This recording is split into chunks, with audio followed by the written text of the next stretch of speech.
It's Friday, Epic 7, and that means it's day number 5 for Ancient Inheritance. We've got a pretty complete map of Flor number 3. I don't think anything's missing, so this should help you find out what is on the map, where to go, and what loot to collect. Here is a map of Flor number 4. It's still a work in progress, but we've got a large chunk of it fleshed out. Flor number 4 is big, but it's nowhere near as big as Flor number 4 last season. So I do think you want to pick up some loot on Flor number 3. I don't think you need to get everything. I don't think you need to do all of the fights, but I do think you need to pick up a little bit of loot on Flor number 3, or you might struggle to clear out the shop. Remember, Flor number 4, though it doesn't have nearly as many treasure chests as Flor 4 last year, has more fights. It looks like they've upped the number of times you can hit normal monsters from 3 times to 4 times, so it'll be easier to spam attack normal monsters for EXP and loot on Flor 4. It's one of the best ways to power level your units, especially if you're lagging behind, is camp one of the level 12 or 13 monsters and just spam kill it. You'll level up quickly. Here is the pathing we're taking on Flor number 3. And this is the path that I'm going to take. These maps will also be in the description of the video. Now, I am running on lean on provisions. I've only got 60, so I gotta be a little careful about my movements. I'm going to grab the scroll, though. Hopefully it's something good. Well, not much of a choice here, but we'll take the 200 currency. That'll help us buy things in the shop. And 3 class enhancement points plus my old nib gives me 4 class enhancement points. By the way, if you ever collect that and it shows something like 17 class enhancement points, that's not a glitch. That just means collecting the scroll leveled you up and it dumps the class enhancement points into that final tally. So it looks like a glitch, but you just got it from leveling up. Warden is dead, so I'm going to progress up here. Now, I'm going to try to take out this Banshee. I do have warriors built, but without soul weavers, my normal Banshee team is kind of off the table, so I'm just going to see what I can do with Ravi. I don't want to waste any provisions. And I do like the idea of 5 class enhancements, so I'm going to do a battle. I don't have many fights in here, and the scroll battles are usually pretty easy. So I'll just take Lilius, and let's see, we've got water and fire units, so I want to use a water unit. Yeah, Luna. I think this will work just fine. You might want to make sure you take a little sustain if you've got a soul weaver. If you're worried about it, it just sucks to fail on a scroll. But here's the good news. If you fail a scroll fight, you don't lose the units. You don't get the scroll reward, but the game doesn't punish you for failing normal monster fights, and that includes scroll fights. So if I, for example, lost this fight, my Lilius and Luna would still be usable today in other fights. However, if you win the fight, it counts as a normal monster fight, and Lilius and Luna will no longer be usable. Okay, on to the Banshee. Now, one of the popular beliefs is that Fire Ravi can solo the Banshee. Fire Ravi does not have enough health to take the full powered up impact of the Banshee. The way Fire Ravi works in a solo is even when the Banshee is at maximum stacks, the 99x, she still doesn't have enough juice to one-shot Fire Ravi, and then Fire Ravi can heal back up. I do think you want Fire Ravi on speed set, not counter set, but it doesn't really matter for the purpose of this fight. When you're below level 14 and maybe even level 13, the Banshee just hits so hard it eventually can one-shot Ravi, so she can't really solo on Flor 3. That's something for max or near max warriors to do on the Flor 4 Banshees. She still is a good, solid powerhouse unit. You see that just soloing her here, she still delivered a great deal of damage. And she eventually just gets one shot. There are better Banshee teams. We'll cover that a little bit later in the video. For right now, I'm going to slide over towards the Golem. That is something that I can one-shot. So let's see, I've got 33 provisions left. That should be enough to get over there and solo the Golem. I'm going to take a pass on the EXP book. I want guildmates who have the exploration journal to have a shot at that. The knight statue's down and to the right, but I'm worried about provisions, and really I don't need my knights to be higher level for this fight, so Just go ahead and head on over and take out this golem. Maybe I'll go back and get the knight statue later. Now the golem fight. There are two ways to solo golem. You can use Roy, which I did in a prior video. Here's a quick clip of it. In this video, you just use Roy on lifesteal and he solos the boss. This is the knight variant of it. I'm going to use Chaos Inquisitor. It's the exact same fight that was featured in the last video, so I'm not going to make you sit through the entire thing. This golem is higher level than the other golems, so it does take a little longer. The higher level your knights are, the faster you can clear it. A friend of mine did it with level 4 knights. Took him about an hour and 40 minutes, but he got through it. So, as long as you've got the time to kill, you can have one person solo this unit, or this mini-boss. And that's really important. It's really maximum efficiency if one person can take out an entire mini-boss. It saves everyone else in the guild's provisions. They don't have to walk over here, they don't have to fight the boss, they don't have to walk back. If one person can take care of this guild chest, it'll really help your guild progress faster in the fight. Hunting you down is my greatest joy! If you want to see a more complete version of this fight, you can check out my prior video, which will be linked in the description. And if you want to see the details on the Roy solo fight, the entire Roy fight, I will link that video from last season in the description as well, and I'll timestamp them to jump right to those fights. Now that I've dipped down to this area, taken care of the loot chest and grabbed a relic, I'm ready to move on up north. I'm debating on going and getting that knight statue. My knights will be level 10 after this enhancement, and I'm really not entirely sure they need to be higher level. I think I'm going to start focusing on getting my mages leveled up, because on the next floor, the knights will already do the mini-bosses the way I need them to do them, and by the time we fight the priest on floor 4, I should have them at plus 15 organically, as well as start leveling up my warriors. So I'm going to skip that knight statue. I do have room for a relic, so you know what? Huge XP boost after doing a normal boss fight. I'm going to grab that. I plan on doing normal boss fights next floor, not just for experience, but also for loot. I like them better than treasure chests, to be honest. So I'm going to grab that in place of my food provisions. And that's really, I think, about it. I got 14 more provisions. I guess I can grab a scroll. Let's see if we get lucky on the scroll.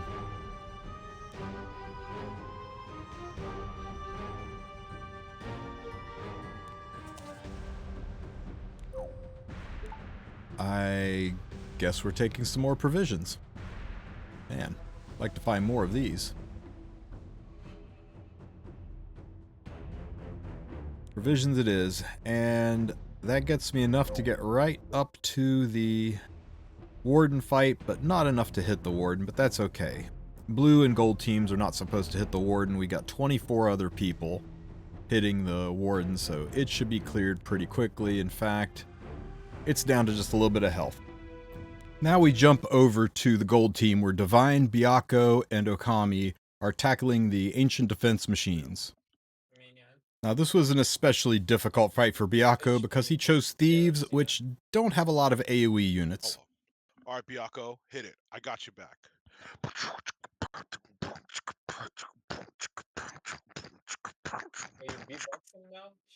Yeah, that's our theme.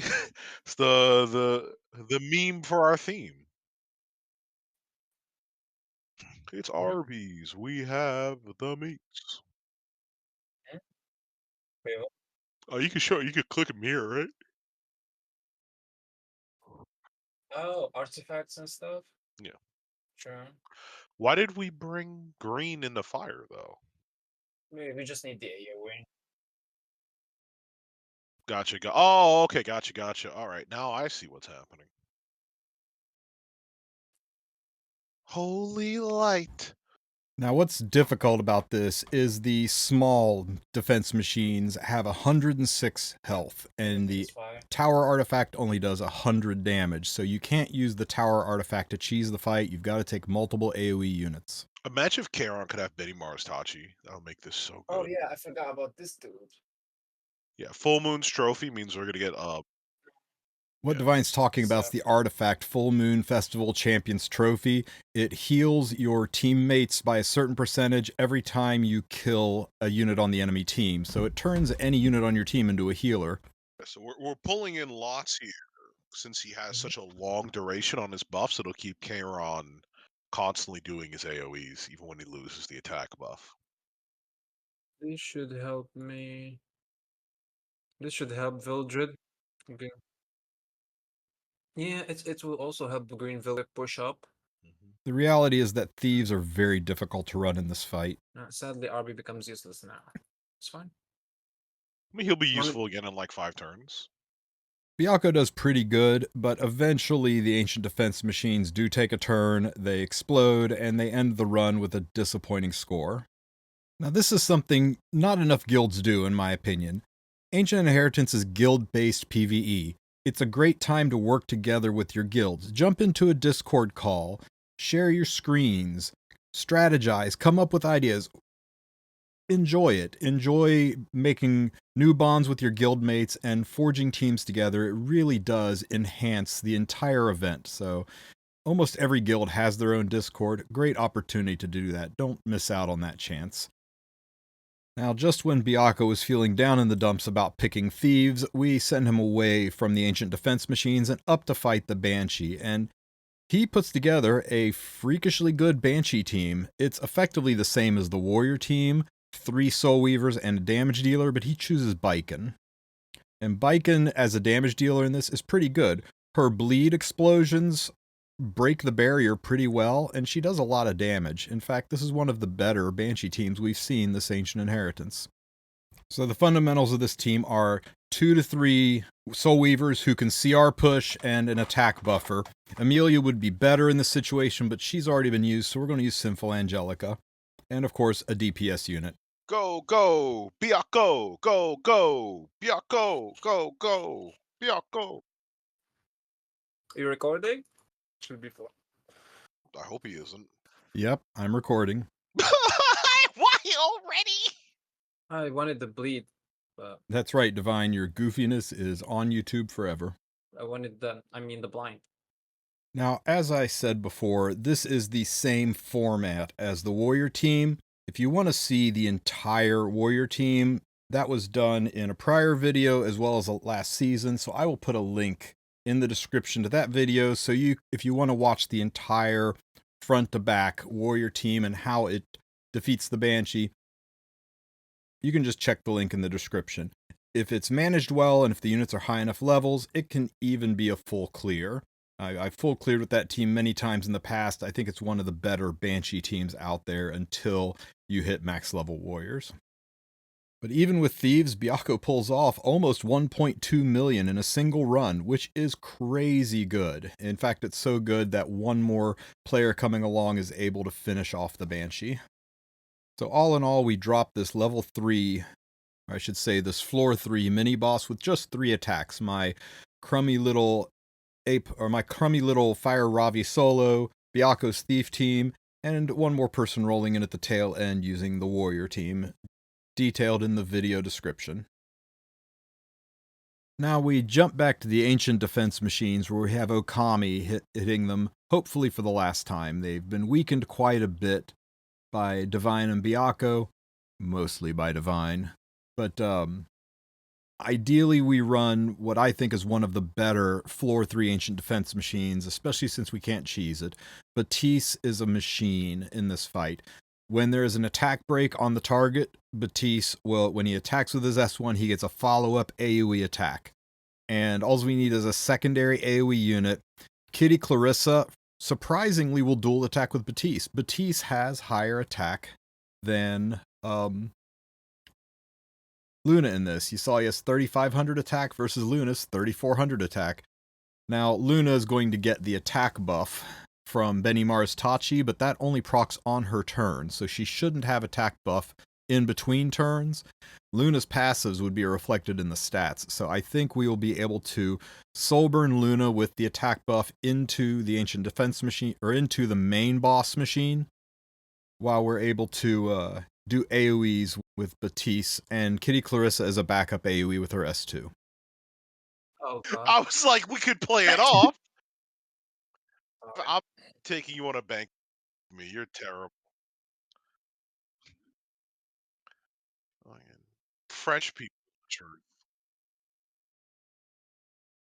Luna packing a defense break on her S3 is really useful. We can push up Luna and have a soul burn ready to soul burn into the defense break. She, of course, does not proc Benimar's Tachi because it's a free-to-play artifact. Unfortunate. Still, 66k already. Now you notice there's the follow-up attack. We're going to be using that to clear these small Ancient Defense machines. Again, I want to remind you that on Floor 3, these Ancient Defense machines have 106 health, and even a max tower artifact only does 100 health pop. So you can't use the tower artifact in any meaningful way. Kitty Clarissa is going to S2 to clear the machines. We got Tachi. Full S3? Yes! Attack, follow-up attack, kicks the rock, kills the machines, and that is the rotation. It was so awkward for me doing this on the phone. Where yeah. Bruh, I just top right now. You're gonna top right? What? No Benimar's Tachi a second time. No Tachi, no life. Got a 4-hit. But we get the 5-hit here. Okay, the machines are back, and hopefully... Oh, you know what? We got Batiste for the extra attack. Hopefully he procs the attack buff, or the attack break from his passive, and then Kitty Clarissa's ready with their S3, which means we can S2 to clear the machines. No, it pulled. Oh, we have S2 already. She doesn't have passive. So here's the S1. Batiste kicks the rock. That removes skill null. Kitty Clarissa transforms. All right. Hit the S3 and then get him out of here. Now we could S1 and dual attack, hopefully with Batiste, but we want to be safe. And so we're S2ing, and that kills the machines. Now they're back again. Lovely. So we want to clear them quickly. I S3, and then the next push up, I push Batiste again. Everybody's ready to take a turn, so we just S3 for the heal buff. Okay, Kitty is dual attacking with... I guess I was wrong, and the passives aren't showing up in the stats because Kitty is dual attacking with Luna. But one nice thing is that Batiste is on Sigurd's Scythe. Oh no, oh no, oh no. Naturally left. We're in a bad position now. Hopefully we can recover from this. Now Batiste is below 75% health, so he's going to she's going to dual attack with Batiste. Sorry, below 50% health. And the reason she's dual attacking with Batiste now is because Sigurd's Scythe is activated. Click on the 2, click on the 2, click on the 2. Yeah. And Sigurd's Scythe gives such a massive boost to attack. He's going to be the one that dual attacks. So that's one advantage of Sigurd's Scythe is when things really get bad, you can rely on Kitty dueling with Batiste.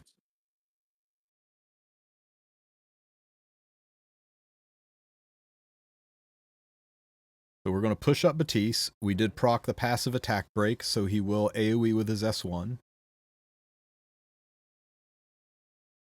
And he is still low enough health that Sigurd's Scythe will have him kick. No. We should heal from the tops before we take the damage. Now, watch the heal from killing these machines. This heal is from the artifact. He's nervous about attacking and dueling with Luna, but trust here, guys. It will dual attack with Batiste. Sigurd's Scythe is working. Now watch this heal. That's why I didn't want to say boom. See how everybody healed up except for Kitty, who died. Unfortunate, but we've only got a sliver of health left. We've got a good shot. S3 has defense penetration. It'll help against that defense buff, so we definitely S3 here. He loses his buffs this turn. I don't see a point in burning this here. I mean, the reason we could burn this here is because what are we saving the souls for? I mean, you're not going to use the souls elsewhere. I'm just saying, like, S3. I like this animation. It's one of the better basic animations, I think, in the game. Kick, and the nice thing here is this kills the boss, because we were dead on the very next turn. But Ancient defense machines are down. We used this team once before and it got 600k, so it's a pretty solid team to handle these ancient defense machines. Perhaps there's a better one, especially with mages. Mages can run the artifact Fairy Tale for a Nightmare. That pop definitely kills. So if you have an AoE mage on Fairy Tale, you got an easy clear. If you've got an AoE ranger on Rangar's Drink, like Yuna, for example, that also kills in one hit. So there are better options in the mage and ranger front, but unfortunately nobody on our gold team specialized in mages or rangers, so the ancient defense machines were a little bit of a struggle. I can do anything but ancient inheritance. What Divine is mentioning there is we are finding, especially on blue stacks, that ancient inheritance is crashing a lot of games. A lot of people, as soon as they log in, their games crashes, and especially crashes during fights. So maybe consider a different emulator like LD Player or playing from your device if you're doing something important in Ancient Inheritance. This bug's been reported to Smilegate. It's not impacting everybody, but I figured I'd put that out there. Yeah, Sinji. Now, Okami has has wandered from the Ancient Defense Machines up here to the Banshee and is going to help finish these things off. Yeah, We're going to use the a variant of the Warrior team that yeah. I mentioned in the prior video. You want 2 CR pushing mages, 3 ideally, and a DPS unit. Your CR pushing mages are Amelia, Doris, Destina, and green lots too. We do not have Doris available, so we're going to use Singelica as an attack buffer and for extra turns. Remember, you do not need a defense breaker because the Banshee cannot be defense broken. Does she need touchy? No, we have attack buffer. So it's just another variant of the Warrior full clear. Without green lots, the CR pushing is down quite a bit. Makes it a little bit more difficult to get a full clear with this team, but it still scores very high. And it allows Okami to finish off the Banshees. Again, killing an entire mini-boss in 3 attacks is pretty efficient use of stamina. It's free damage. Because she's really low on HP.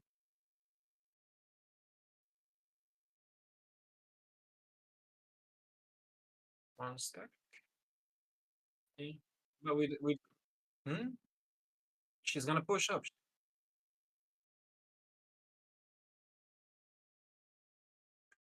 True.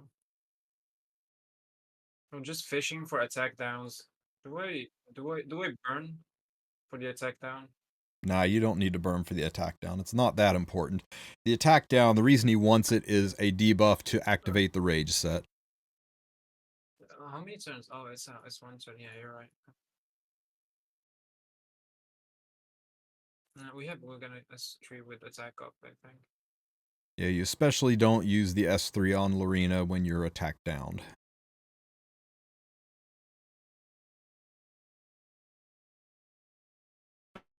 S2 Amelia? Yeah, you S2 Amelia so that Amelia can S2 Lorena, and now Lorena is up front and she has an attack buff, and now, oh, we're just shy on being able to soul burn the S3. We still run the S3, maximum damage. Don't worry, at the end of the day, I'm still waiting out in the cut if we gotta Because we still lap even. See, I wanted to push this, get attack buff and speed buff to everyone, but yeah, it's fine. We see your grand machinations. Now hit the boss. Wrong duel. Ooh, yeah. dual attack. Max value. There's no strip, so there's no reason not to attack buff here. Nope. Because I wanna do something like this. Oh, I can't. It's fine. We super lap. Okay, we could have saved the S3. Is it? S1. Is it ever? Believe. Trust. Hey, trust. the S1 broke the barrier. Wanted to push the Lorena there. Lorena?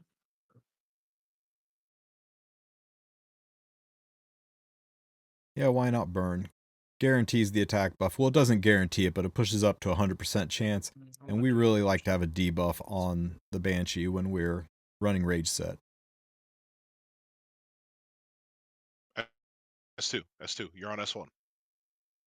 I know it would have done anything if you clicked on her, but I was still worried for a second. Hey, this boss is dead. No.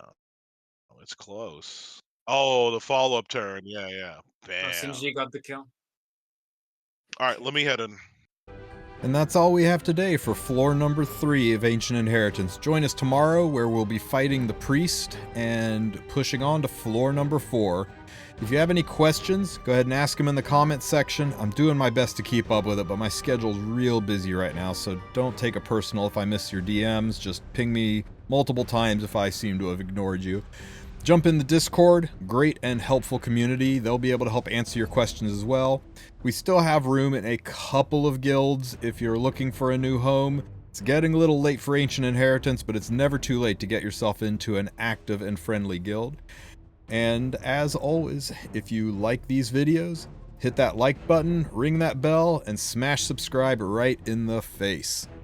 I'll catch you guys tomorrow, and have a great start to your weekend. Take care, everybody.